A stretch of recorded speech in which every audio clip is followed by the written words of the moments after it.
ओम सनातन शांति। मन मनाभव के महामंत्र से व्यर्थ को समाप्त करने वाली आप सभी दिव्य मूर्त आत्माओं के चरणों में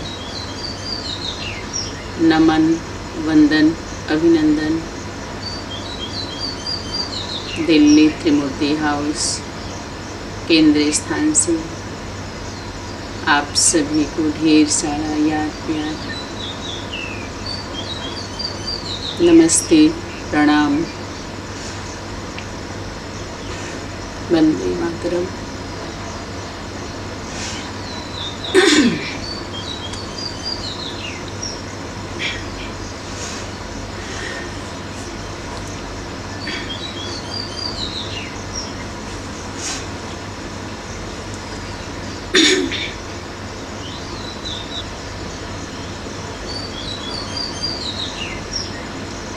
आज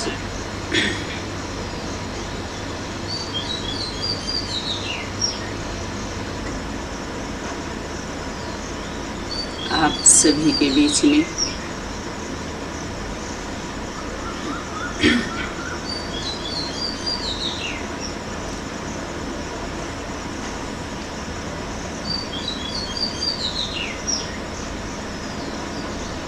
जो एक सप्ताह से ऊपर लगभग अनुभव की क्लास आध्यात्मिक यात्रा का अनुभव सार में लाने के लिए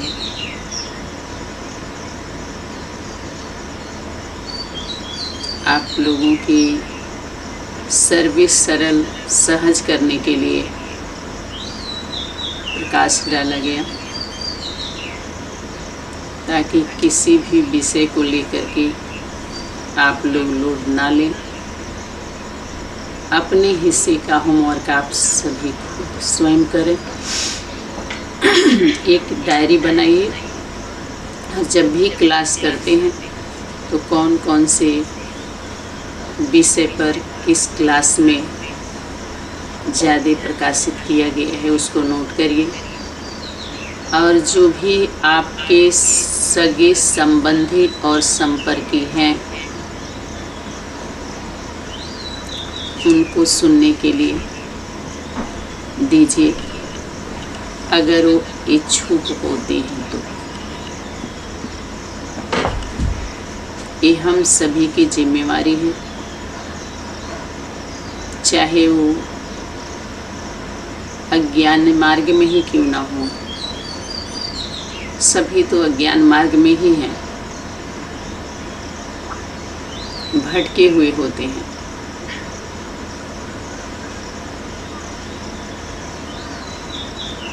यथार्थ से परिचय कराएं, क्योंकि जाने अनजाने में भक्ति मार्ग का चित्र अपने अपने घरों में लौकिक वाले भी रखते हैं, चाहे वो परिवार के हों, पड़ोसी हों। कोई न कोई चिन्ह है जो सनातन प्रेमी होते हैं वो रखते हैं, चाहे दुर्गा का, हनुमान जी का, लक्ष्मी नारायण का,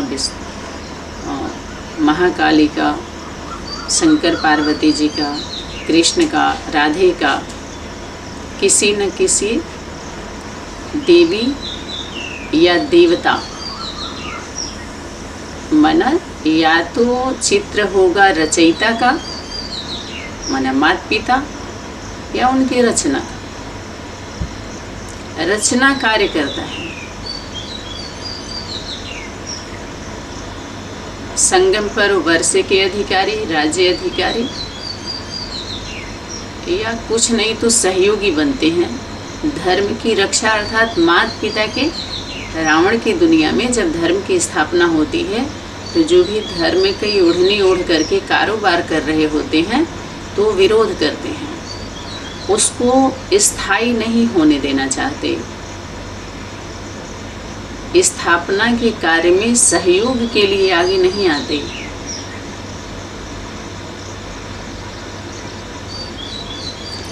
सहयोग नहीं करते।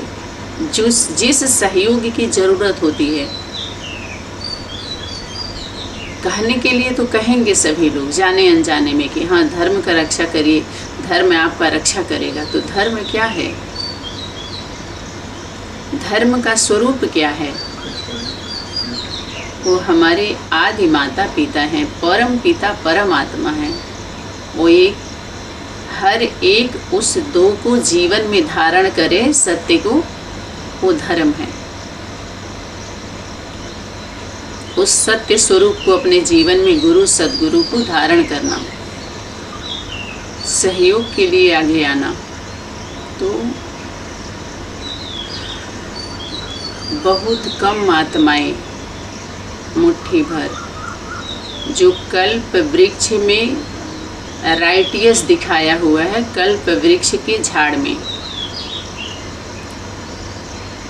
जो तन है, दो युग में, सतयुग संगम में तो जड़ में बैठा हुआ दिखाया गया है ना, जड़ में हम बैठे हैं, हम सभी बीज का ज्ञान है, कल्प वृक्ष का सारा ज्ञान वहाँ संगम पर दे करके उन बीज आत्माओं को, बीज को सुरक्षित कर लिया जाता है विनाश से पहले, जो उस योग्य होती हैं, कल्प पहले वाले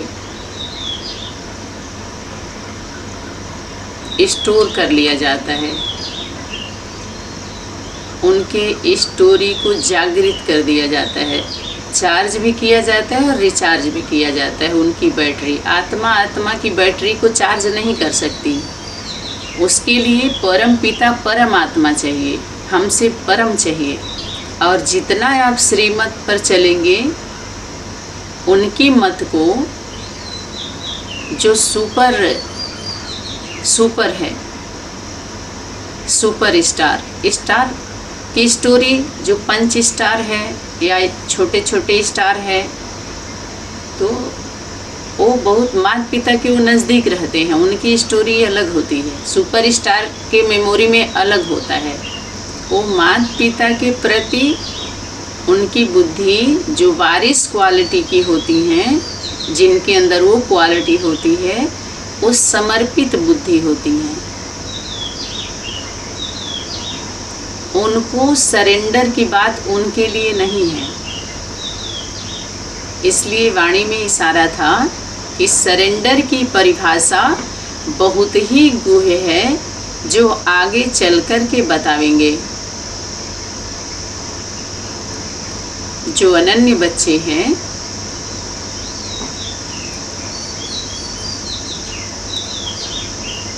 वो अधिकारी होते हैं, जिम्मेवारी उठाते हैं, सहन करते हैं, समाते हैं। इस संगम पर त्याग से ही भाग्य बनता है।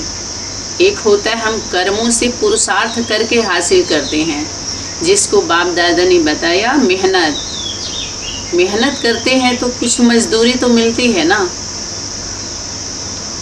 पुरुषार्थी से प्राप्ति, दिमाग में जब ज्ञान जाता है तो क्वेश्चन ज़्यादा होता है और पुरुषार्थ तक रहता है। दिल तक जो जाता है वो निस्वार्थी परमार्थी होते हैं। तो जो अनुभव का क्लास चला, उससे जुड़ी हुई अभी बहुत कुछ आने वाला है। लंबे समय तक जो बच्चे होते हैं, आत्माएं, भाई बहन, वो गद्दी पर बैठ जाते हैं। माता पिता का स्वरूप लंबे समय तक उनकी राजाई चलती है। माता पिता का स्वरूप तो ऐसे बन के वो नहीं, ऐसा उनका स्वरूप होता ही नहीं है। वो हमेशा बाल रूप में होते हैं, दास दासी का उनका पार्ट होता है। इसलिए साधारण स्वरूप को पहचानना बहुत मुश्किल हो जाता है। बाप दादा का ये इसी तरह का कुछ है, उनके जीवन का रोल जो मिलता है। तो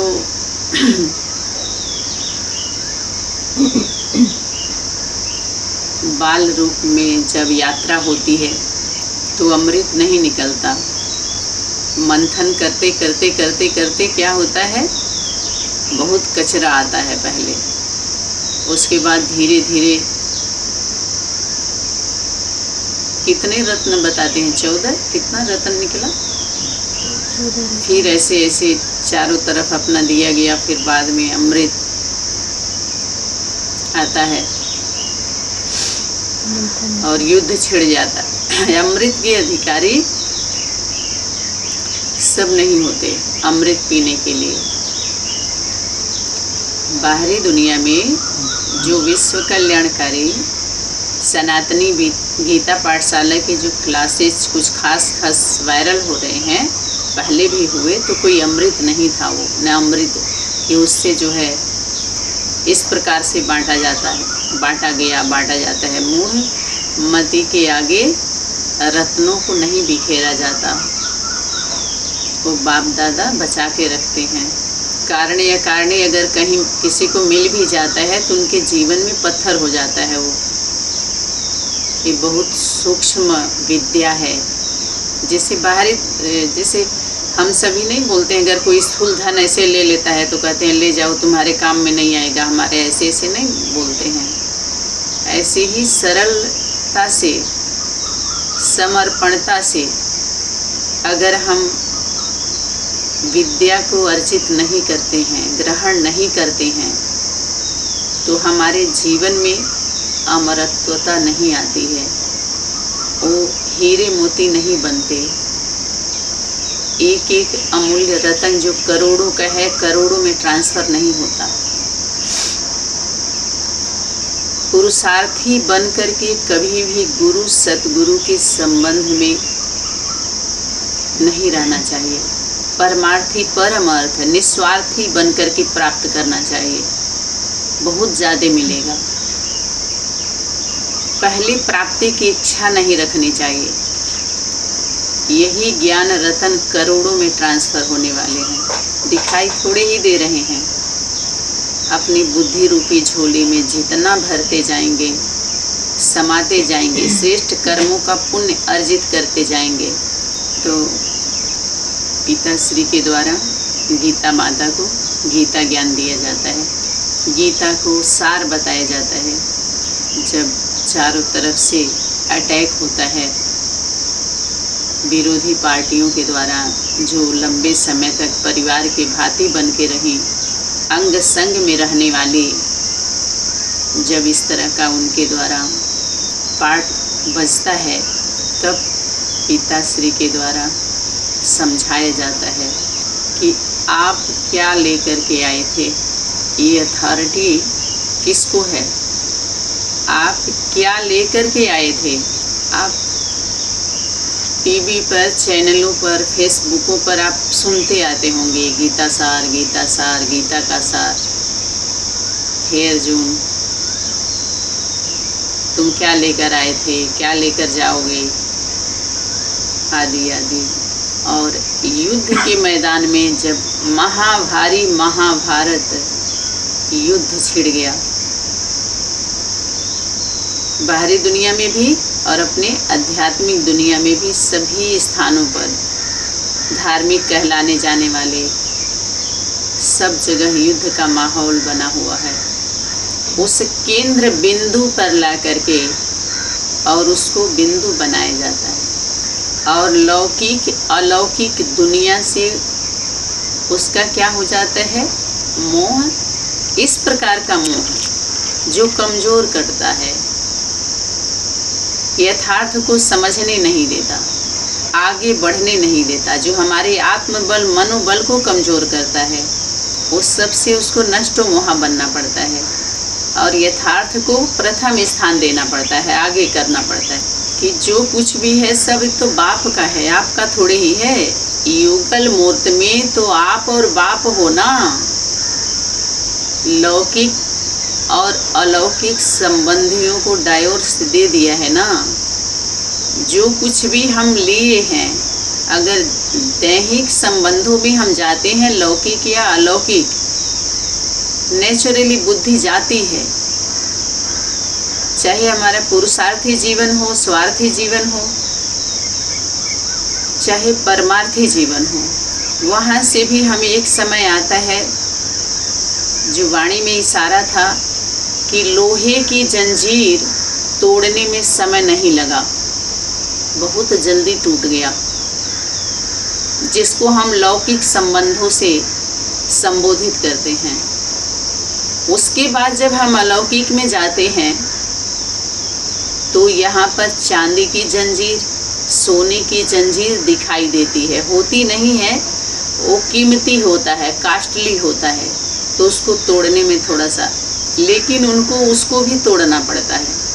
माता पिता के लिए, जब माता पिता का स्वरूप यहाँ देखिए, बच्चों में नेचुरली मोह जाता है और वो मोह माँ के ही लिए आप कह सकते हैं। और बार बार वाणी में इशारा आता था कि जब तक आप मुक्त नहीं होंगे तो आप मुक्ति का संदेश कैसे दे सकते हैं, औरों को मुक्त कराने की सेवा सर्विस कैसे कर सकते हैं। जैसे बाहरी दुनिया में हम सर्विस के लिए अपने लौकिक घरों से बाहर निकलना पड़ता है और उनके अनुसार चलना पड़ता है, जो हमारे से कंपनी में बड़े होते हैं। हम लौकिक वालों के अंडर में तो नहीं चलते, वो जब भेजते हैं तब नहीं जाते। आप जहाँ सर्विस कर रहे होते हैं वहाँ के अंडर में चलना होगा, आपको उनके डायरेक्शन पर चलना होगा, जो वो कहेंगे वो करना होगा। श्रीमत के अनुसार जब आप चलेंगे तो मनमत और श्रीमत, श्रेष्ठ मत, इस सारा कंट्रास्ट आपको दिखाया जाएगा ना, सारी फाइल। ये देखो, ये स्वरूप क्या है, ये स्वरूप क्या है, सारे विषय पर जब आपको दिखाया जाएगा, यथार्थ है, बोध कराया जाएगा, तब तो आप सभी उन विधियों से छूटेंगे। यथार्थ कर्मों का ज्ञान, गीता ज्ञान। गीता ज्ञान पर गीता का स्टैंप क्यों लगा? गीता का ज्ञान है, गीता का अधिकार, क्योंकि गीता को गीतापति भगवान ने दिया था और उस वास्तविक ज्ञान से गीता, फिर गीता नष्टो मोहा स्मृति लब्धा को प्राप्त हुई। जन्म जन्मांतर की यात्रा कर रहे हैं, जो लंबे समय से भटक रहे हैं, इन यात्रा से मुक्ति कौन देगा? मुक्ति दिलाने वाले, बाप के द्वारा मुक्ति, जीवन मुक्ति मिलेगी। हम सभी दिलाने वाले हैं, देने वाले नहीं हैं।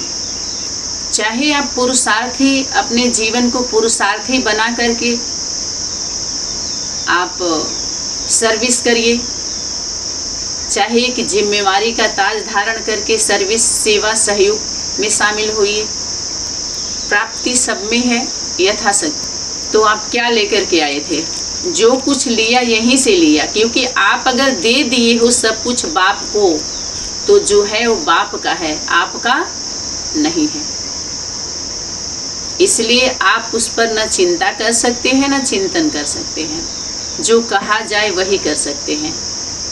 और जो आपने लिया है यहीं से लिया है, ना तो आपका ये देह है, देह भी सर्विस के लिए कुछ समय के लिए बाप दादा ने आपको दिया है, तो ये देह भी आपका नहीं है। जब देह ही नहीं है तो इसमें श्रीमत के विपरीत संकल्प कैसे कर सकते हैं? कहते हैं दिल में तो दिलवर रहता है, इसको चिंता करोगे अपने शरीर रूपी मंदिर में। जब हमारी बुद्धि भटकेगी, एकाग्रता नहीं होगी, एकाग्र चित्त नहीं होंगे, एक के आगे नहीं होंगे, सन्मुख नहीं होंगे, तो वो एक हमारे दिल में कैसे बैठेगा? जब हम ही भागेंगे तो, अरे हम स्थिर होंगे तभी तो कोई प्रवेश करेगा हमारे मन के मंदिर में। अनेकों को बैठाए रहेंगे जब अपने मन के मंदिर में, जब हम बिजी रहेंगे तो कोई कैसे आएगा? कोई दरवाज़ा खटखटाए, आप बिजी हैं तो आपको आवाज़ सुनाई नहीं देगा, ये कहेंगे हमें अभी हम नहीं आ पाएंगे। या चलो फ़ोन पर आप बात किसी और से कर रहे होते हैं, अगले का फ़ोन आता है तो कहते हैं अभी अन्य कॉल पर व्यस्त हैं। तो जब आप व्यस्त रहेंगे तो उसका सुनाई कैसे देगा? जब अनेकों में व्यस्त रहेंगे, अपनी सप्लाई लाइन अनेकों में दिए रहेंगे, तो आपके अंदर पावर आएगी कैसे? जब हमेशा बिजी रहेंगे तो हम कहीं कार्य कर रहे होते, कहीं आप सर्विस ज्वाइन कर लिए हैं तो दूसरी जगह सर्विस नहीं कर सकते आप। 8 घंटा ही तो मिलेगा, उसी के अंदर में तो आपको कार्य करना है। अपने शरीर के लिए भी तो कुछ समय चाहिए, अपने शरीर को मेंटेन करने के लिए। फिर अपने परिवार में है तो कैसे राक्षसी जीवन से उतना धन ला के क्या करेंगे? जब वो स्वस्थ रहने के लिए फिर वो धन सारा चला जाएगा आपका, जब अपने सही से आप मेंटेन नहीं करेंगे तो क्या लेकर के आए थे जो आपका चला गया? जो कुछ भी आप लिए हैं सब यहीं से लिए हैं, यहीं का लिए हैं। किसका लिए हैं? वो किसका है? जो कुछ भी हम सभी के पास है वो किसका है? ये तो समर्पित बुद्धि वालों से, चलो ऐसे बाहरी दुनिया वालों से आप ऐसे बात कर सकते हैं। क्यों? क्योंकि अगर रचयिता का फोटो चिन्ह उनके घरों में हो या ना हो, हमारे लौकिक संबंधी संपर्की में, चलो ये तो अलौकिक संबंधों से हम संबोधित करते हैं, क्योंकि लंबे समय से हम गॉडली स्टूडेंट रहे हैं, गॉड गॉडेस के बच्चे चिल्ड्रन रहे हैं, तो उस अनुसार वार्तालाप हो रही है। तो वो लोग चिन्ह या तो रचयिता का लिए हों या तो रचना का लिए हों, और कुछ न कुछ प्रतिदिन वो बोल रहे होते हैं। नहाने धोने के बाद अगरबत्ती जलाएंगे, कुछ न कुछ प्रार्थना करेंगे उनके सामने। तो वाणी में क्या आया था कि तुम इष्ट हो ना उनके, सभी लोग, सभी भक्त आत्माएं अपने अपने इष्ट को पुकार रही हैं, तो जाओ और जा करके उनको क्या दो? शांति दो, मुक्ति दो, उससे मुक्त करो।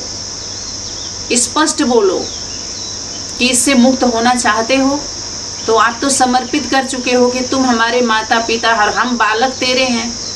जब तक तुम्हारी कृपा नहीं होगी हमारे सुख घनेरे नहीं होंगे। और हम किसके शरण में जाएं? हमारे अंदर तो कपट आ गया है, हम नीचता आ गई है, नीचता, खली, कामी, क्रोधी, लोभी हैं, हम अहंकारी हैं, लेकिन फिर भी बालक हम तुम्हारे हैं। तो जब बच्चे, एक तरफ बाप की, माता पिता की इतनी महिमा और बच्चे इतने नीच और माता पिता इतने ऊंच, तो मिलन कैसे हो? तो समानता बनाया जाता है, उनको समान बनाया जाता है, समीप बुलाया जाता है, समरसता लाया जाता है, तब जाकर वो समझ पाते हैं ना। अगर माता पिता बहुत ऊंचे चले जाएंगे, बच्चे नीचे रहेंगे, तो निकालेंगे कैसे आप?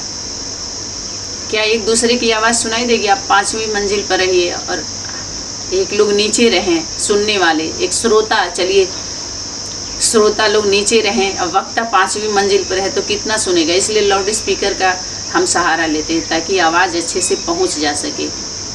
आप सभी कौन हो? सनातनी के माइक हो। माइक, अनेक माइक, एक माइक ऐसा निकालो जो अनेकों को संदेश देने के निमित्त बने। और हर राज्य के एक माइक और वारिस निकालो। इस सेवा, इस सर्विस कौन करेगा? हर राज्य की, हर राज्य से एक माइक और वारिस निकालो। जब भी माउंट आबू में सेवा समाचार, अनेक राज्य के, देश विदेश के सेवा समाचार जब दिया जाता था, तो शक्ति बोलती थी हाँ ठीक है। अभी किसी भी राज्य से माइक और वारिस नहीं निकला है। वारिस निकालो, अनेक वारिसों को प्रत्यक्ष करेगा वारिस। तो आप क्या लेकर आए थे जो आपका खो गया? जो कुछ भी आप लिए हैं वो है यहीं से लिए हैं। तो उनको उदाहरण दिया जाता है कि कोई भी आत्मा जब जन्म लेती है, जन्म तो आप देखिए शरीर लेती है, जब गर्भ से बाहर निकलती है तो उसको आत्मा से संबोधित नहीं करते। कोई भी जब जन्म लेता है शरीर ही निकलता है। बाकी जब आत्मा के जन्म की बात आएगी तो गीता ज्ञान दिव्य जन्म की बात आएगी, अलौकिकता के जन्म की बात आएगी। उसको हम स्मृति सो समर्थी स्वरूप से संबोधित करते हैं। तब हमें बोध होता है कि हमारे आत्मा का जन्म हुआ है। वो तो शरीर का जन्म हुआ है। धीरे धीरे हम 25 साल, 5 साल, 10 साल, 20 साल, 50 साल के हो गए, 60 साल के, तो हमारा काउंटिंग होता है, वो वर्ष काउंटिंग होता है। लेकिन आत्मा को जब स्मृति सो समर्थी की बात आई, स्मृति से हमारा जन्म है। अगर स्मृति है तो आप सुहागन हो, विस्मृति है तो अभागन हो। सदा स्मृति रहे। अगर स्मृति रहेगी तो समर्थी रहेगी, समर्थवान हम होंगे, और तभी हमें अर्थिंग मिलती है। लाइट माइट रहता है, लाइट भी प्रकाशित भी रहते हैं और शक्ति भी रहती है। दिखाते हैं कि जब शरीर हम जन्म लेते हैं तो हम कुछ लेकर के नहीं आते, कहते खाली हाथ हम आए हैं और हमारा खाली हाथ जा रहे हैं। शरीर छोड़ते हैं तो भी आत्मा कुछ लेकर नहीं जाती और आती है तो भी कुछ लेके नहीं जाती, खाली ही आना खाली जाना। लेकिन जब हमें गीता ज्ञान का यथार्थ बोध होता है तो ये पता चलता है कि हर आत्मा लेकर के आती भी है और लेकर के जाती भी है। जब हम आध्यात्मिक प्लेटफार्म पर आते हैं तो आध्यात्मिक दृष्टिकोण से हमें वो प्राप्ति दिखाई देती है कि हर आत्मा में, कहिए आत्मा स्वयं मेमोरी है। जैसे हम एक मोबाइल में हमारे मेमोरी होता है, सारे हम स्टोर कर लेते हैं एक्टिविटी, दूसरे मोबाइल में डालेंगे तो एक्टिवेट हो जाएगा, जो रहेगा उसको हम बोलते हैं संस्कार। हाँ, भरपूर जो हमारे जिस भाव से जो भी हम कर्म किए हुए होते हैं वो हमारे संस्कार हर एक के साथ वो मेमोरी परमात्मा शक्ति डाल रखी है, जो ऑटोमेटिक सिस्टम चल रहा है। आपका सब कुछ कहते हैं, कोई देखे ना देखे आप स्वयं तो देख रहे हैं ना, स्वयं को स्वयं सब जानते हैं, अच्छे से जानते हैं। आपसे ज़्यादा अपने बारे में आपका पड़ोसी नहीं जानेगा।